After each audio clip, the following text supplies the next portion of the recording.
કામરેજ ખાતે હોસ્પિટલમાં ગર્ભવતી મહિલાનું મોત નીપજતા પરિવારજનો દ્વારા ડોક્ટર પર બેદરકારીના આક્ષેપો કરાયા હતા। સુરતમાં ફરી એકવાર ડોક્ટર પર બેદરકારીના આક્ષેપો કરાયા છે। વાત એમ છે કે સુરતના કામરેજ ખાતે રહેતા મિત શિરોયાની પત્ની ગાયત્રીબેન ગર્ભવતી હોય જેઓને કામરેજની હોસ્પિટલે ખસેડાઈ હતી, જ્યાં સારવાર દરમિયાન મહિલાનું મોત નીપજ્યું હતું, જેને લઈ પરિવારજનો દ્વારા ડોક્ટરની બેદરકારીથી ગર્ભવતી મહિલાના મોતના આક્ષેપો કરાયા હતા, જેને લઈ સ્મીમેર હોસ્પિટલ ખાતે મૃતક ગર્ભવતી મહિલાનું પીએમ કરાયું હતું। મહિલાની યોગ્ય સારવાર ન થતા લીવર અને કિડની ફેલ થયા હોવાના આક્ષેપો કરાયા હતા। જી, તમારું નામ?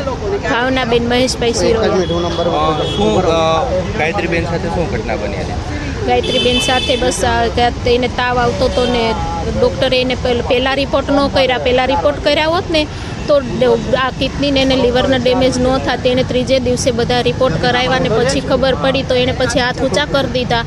એણે એમ કીધું કે આ કિરણમાં જાવ ને સ્મીમેરમાં અમને ઇમરજન્સીમાં તાત્કાલિક અહીંયા અમે સ્મીમેરમાં આવ્યા અને અહીંયા આવ્યા એટલે એમ કીધું કે બાળકના ધબકારા તો બંધ જ છે અને એ લોકોએ અમે આવ્યા ત્યાં સુધી કીધું બાળકના ધબકારા ચાલુ છે, તો બાળકના ધબકારા તો 2 દિવસથી બંધ થઈ ગયા હતા। મેં એને કીધું અમે તને 5 આપી પણ અમારે 2 કેસ સાજા જોઈએ એટલે એને હાથ ઊંચા કરી દીધા। એને હાથ ઊંચા કરી દીધા। એ કે ના હવે મારથી આ કેસ નહીં સોલ્વ થાય। એ કે ત્યાર પછી ક્યાં લઈ આવ્યા? અહીંયા સ્મીમેરમાં અમને નોર્મલ ડિલિવરી કરી આપી, બહુ સારી ટ્રીટમેન્ટ આપી સ્મીમેરમાં।